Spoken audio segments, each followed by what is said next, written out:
Hi, welcome to Therapy Thursday with APN Lodge. I'm Laurie Watter, Director of Family Relations, and I have a great guest today. I'm pretty excited. I have one of my most favorite colleagues, Carrie Campos. I have her partner with us today, so I'm super excited for her to join, and I'm pretty confident that she'll be able to sign on really quickly today. I feel like I spend a tremendous amount of time just welcoming onto my screen. So Casey's signing on. I see her connecting, and there she is. I'm so happy. How are you? I'm doing well, Laurie. How are you?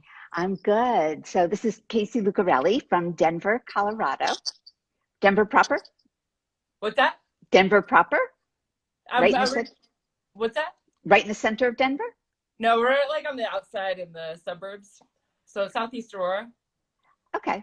So and is that near a Centennial? Yeah, it's actually really close to Centennial. I'm Okay, terrible with directions again. I that's remember okay. I'm just awful with directions out here. I won't quiz you, but my sister's in Centennial, so that's how I know Yeah, that it's really area. close. Really Okay. close. It used to be Aurora and they changed their name and then they became Centennial. So, but I'm so happy to have you here. I know when I spoke to you yesterday, I was just saying how much I adore Carrie, and I was really excited to meet you as well. So it's going to be fun to have you here. And so Casey's a LSW in Yep. private practice out in Colorado, and this is part of our recognition of Pride Month. I know that your practice is inclusive to the LGBTQ community, not entirely. And I'm wondering if Keith will tell me if I'm getting feedback again, because last week I feel like I'm hearing it in my ear, and I kind of messed up the whole interview. But I want you to tell us a little bit about yourself. So yeah, I'm originally from the East Coast. Uh, Yay! I'm from Connecticut, small town. Yeah, grew up there most of my life, and then headed out to Colorado about 8 years ago. I fell in love with it. Just amazing place to be. Yeah, and finished up school out here, and then kind of got started. Worked at various treatment centers, and then wanted to start my own private practice because it's something that I was always passionate about. And then yeah, opened it up, and then flew out to Thailand. Went to Thailand for a little bit, came back. 2020 opened the private practice back up, and then COVID, and then yeah, so we're doing telehealth. Right. I feel like that's such a common conversation. And then COVID, or Right. before COVID, And then then COVID. COVID or after, pre and post. Right. But I also want you to, because I meant to talk to you about this yesterday, but I want to know about your little fun fact of what you have going on in Derby, Connecticut. Oh, so yeah, I grew up in the restaurant business. Been open since, oh, I always get this wrong, 1935. So it's been open for, this is the fourth generation going into the, Wow. yeah, so I grew up in the restaurant business. That's when I started dabbling in drugs and alcohol. Good place. Um, yeah, it was a great place. Very easy access. You get to hang out with your coworkers and family and just party. Right. Wasn't working anymore. Hmm. I ended up going to treatment, and that's kind of how I got into the whole therapy realm. I actually met a therapist down there, and I was like, I want to do what you do. And she had like these tattoos, and she was like this badass, so to speak, therapist that I really connected with. And she's like, you can. And I was like, wait, what? Ended up going back to school and started various jobs, kind of finding my niche and what I liked and what population I like to work with. Hmm. And kind of fell into addiction, just kind of the path that I led on, but then diving deeper into trauma work because I think that's where the root of it all is, right? Hmm. Right. And me being the hopeless codependent that I am, I just love to help people. So Right. I opened up my own private practice, and then yeah, and then just been kind of surviving through this whole COVID thing. Yeah, I know that this is, for so many people, I feel like this has been just a curse and a blessing. I think that it's definitely slowed us down and brought us closer together. But it's definitely been a challenging time. And, I've seen people reference the cabin. I've seen people talk about being in Thailand. I'd love to know more about that. Yes, I worked in Thailand for almost a year at the cabin. It was a village separate from part of the cabin. It was called R12, which is an LGBT specific treatment center. So all LGBT clients from all over the world, obviously English speaking. Mhm. And there was, it was amazing to do the work there because it was everyone from all over the world. And yet we still have the same feels, right? We still, no matter the experiences we go through, we all experience shame, guilt, sadness. And it was such a neat place to work because like you really got to see what each individual from the community actually experienced from what country they came from. Clients from Dubai where it's illegal to be gay there, and India. And it was just interesting, an experience that I'll always take in my heart because I learned so much from it. And that's where I think we learn the most is through experience too. So Right. great. Yeah. I think our experiences really shape us and give us our foundation. And I know one of the things we talked about a little bit yesterday, which I think is kind of across the board, Thailand, Dubai, United States, Colorado, Florida, wherever we are, is the shame and isolation that often comes with our choices. Right. And I know that that's sort of an underlying theme to the work that you're doing. Yes, so much shame. I mean, the shame cycle of shame it leads into isolation and then depression for sure. And especially with this community, I think just dealing with the minority stress, the internalized homophobia, and then just like the microaggressions that we experience from a very young age. Right. And where do you feel like we're moving in this process? Like, do you feel like we're gaining some ground here and we're becoming more accepting?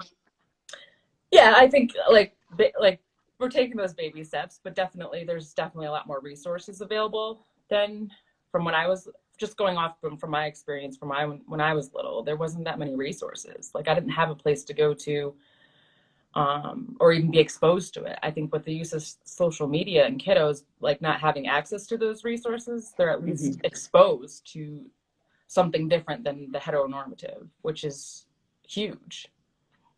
Right. Yeah. And, it's like I feel like we have this generation of people that are coming up the ranks that see our world so differently than the way, like more than the way my generation sees the world.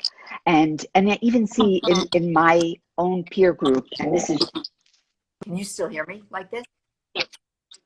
Yeah. Okay. Even in my own peer group, how I feel like our children and our children's children are making choices different than what we had experienced in so many ways. And, I feel that we're pretty open to the change, change is always uncomfortable or can often be uncomfortable. But I do feel like there's, and maybe it's the people I associate with, but just come from a place of love and kindness, right? Isn't that what we want for each other? Just to be accepting and feel good about ourselves and, with what we've experienced as of late, like just get back to basics, Right. And Seriously. right. And I know you work with a lot of young people and, life is so challenging without the added stresses that we often, have imposed on us. Right. So, Right. Totally. and And then just the stress of just for my community and just the stress of even just expressing yourself, right? Like if I was to wear a dress and I look more masculine or I don't fit into that heteronormative box. right. And a lot of times I just know with my clients, it's always there's something wrong with me. Like that's the message that we were given. There's something wrong with me. There's something wrong with me. Right. And knowing like, no, actually there's nothing wrong with you, right? Like you're perfect just the way you are. You're perfectly imperfect, as I say. And just shedding those behaviors and layers that no longer serve them, that they used to keep alive, like they were surviving. Right. And yeah, and I would say that's, you know, even at APN, it's like one of the things that we see often. It's like we've been assigned this role, whether it's, you know, very early on in our life and very subtly, that, and we've been getting the same message year after year after year of who we're supposed to be. You know, it's like putting on an outfit that doesn't like fit right, you know, and you're kind of cramped into it for so long until you take it off and you feel so free, you know, and you're able to be who you are and be comfortable. You know, you have to like figure out how to be comfortable again with who you are. I think there's so much of that going on, and seeing it in people so much younger, you know, than we used to see it. Like we used to see it in the emerging adult, but now we're hearing about this anxiety in children, so often just struggling with the day-to-day things that, you know, we typically take for granted. Getting up at school, spending the day, who you're sitting next to, become these overwhelming experiences, because we so often don't feel accepted for who we are. Right. Totally. And that's the whole thing, like, especially with the younger generation, right? With the use of technology, and it's not like they're getting bullied just for 8 hours a day anymore. When you go home, it's like 24 hours a day of constant bullying just due to the social media piece. And then always trying to fit in, right? We always want to fit in. And I think that's just something that especially as women too, that we experience growing up, right? Like, don't talk like that. Be ladylike, right? Cross your legs, do this, do that. And when we don't fit in. So just from my personal experience, just wearing those masks and those just to try and fit in so bad. And then you don't have to anymore, right? Like, I don't want to be around people that tolerate me anymore. I want to be around people that celebrate me. And I think that's what's really powerful within our community, which is cool. Right. And Jonathan Maxson is on. I have to say hi because he's such a great supporter. And I see my daughter actually is signed on too, which thank you. But I still find, you know, I'm 63 and I still find myself changing my clothes over and over and over again. Like, I'm like, put on what you're comfortable. Like, what difference does it make? You know, like, get dressed, go out, nobody's looking. You know, just be who you are and be comfortable in that. Be in your own skin at this point.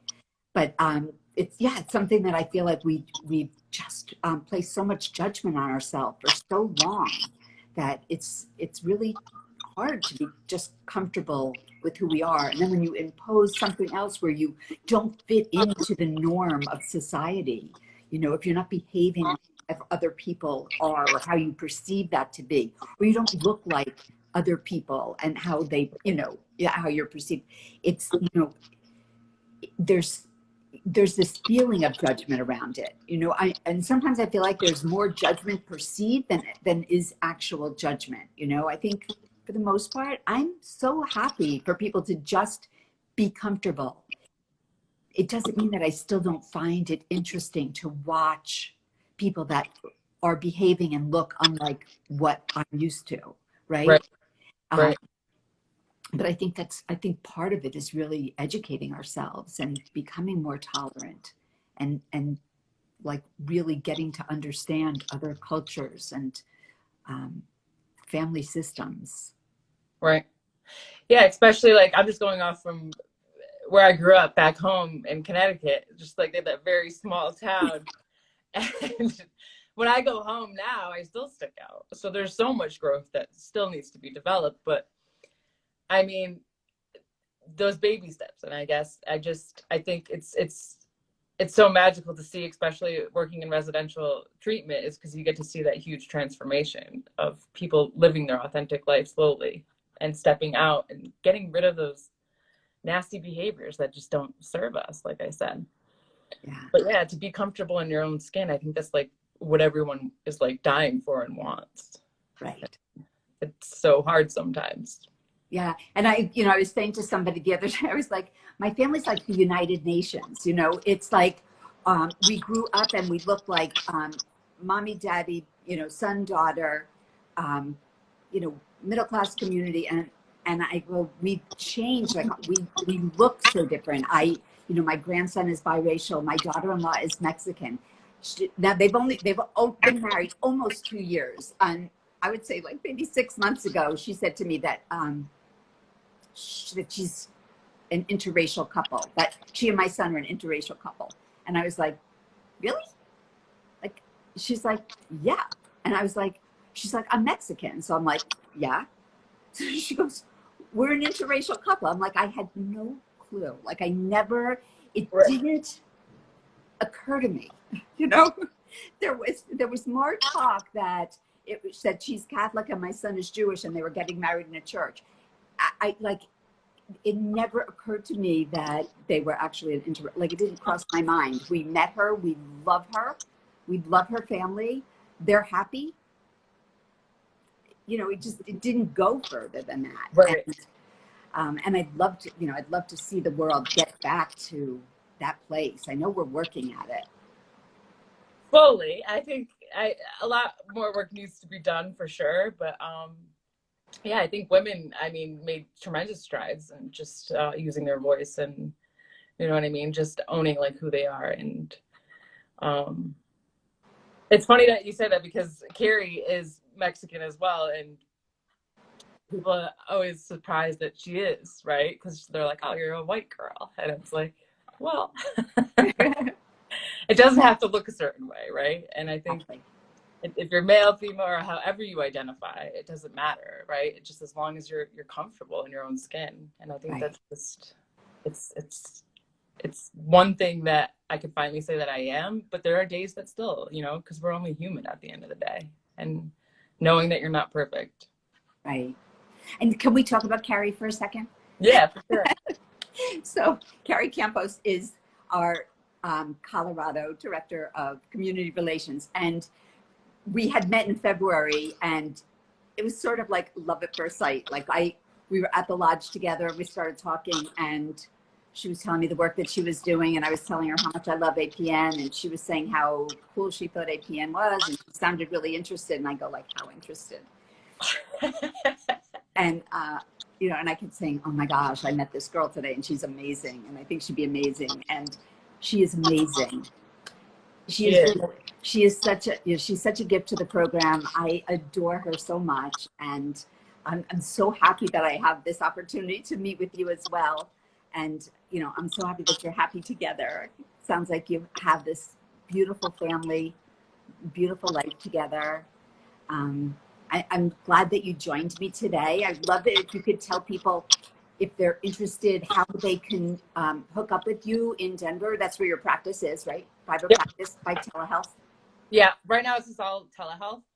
So www.caseylucarelli.com. And then that's probably the best way is it's my website, and then my phone number and contact information is all on there. Okay. And then when we finish this, I'm sure Keith is going to tag that information. Sure. This, Insta Live. I've been calling it Instagram Live, but I saw Carrie put it as Insta Live. And I'm like, that's the new hip way to say it. I have to get cool like that. But thank you so much for joining me today. Thank you, Laurie. It was nice to put a name with a face. Yep. I'm sure we'll see more of each other. I know, for sure. Let's do it. Take care. Thank you. Bye.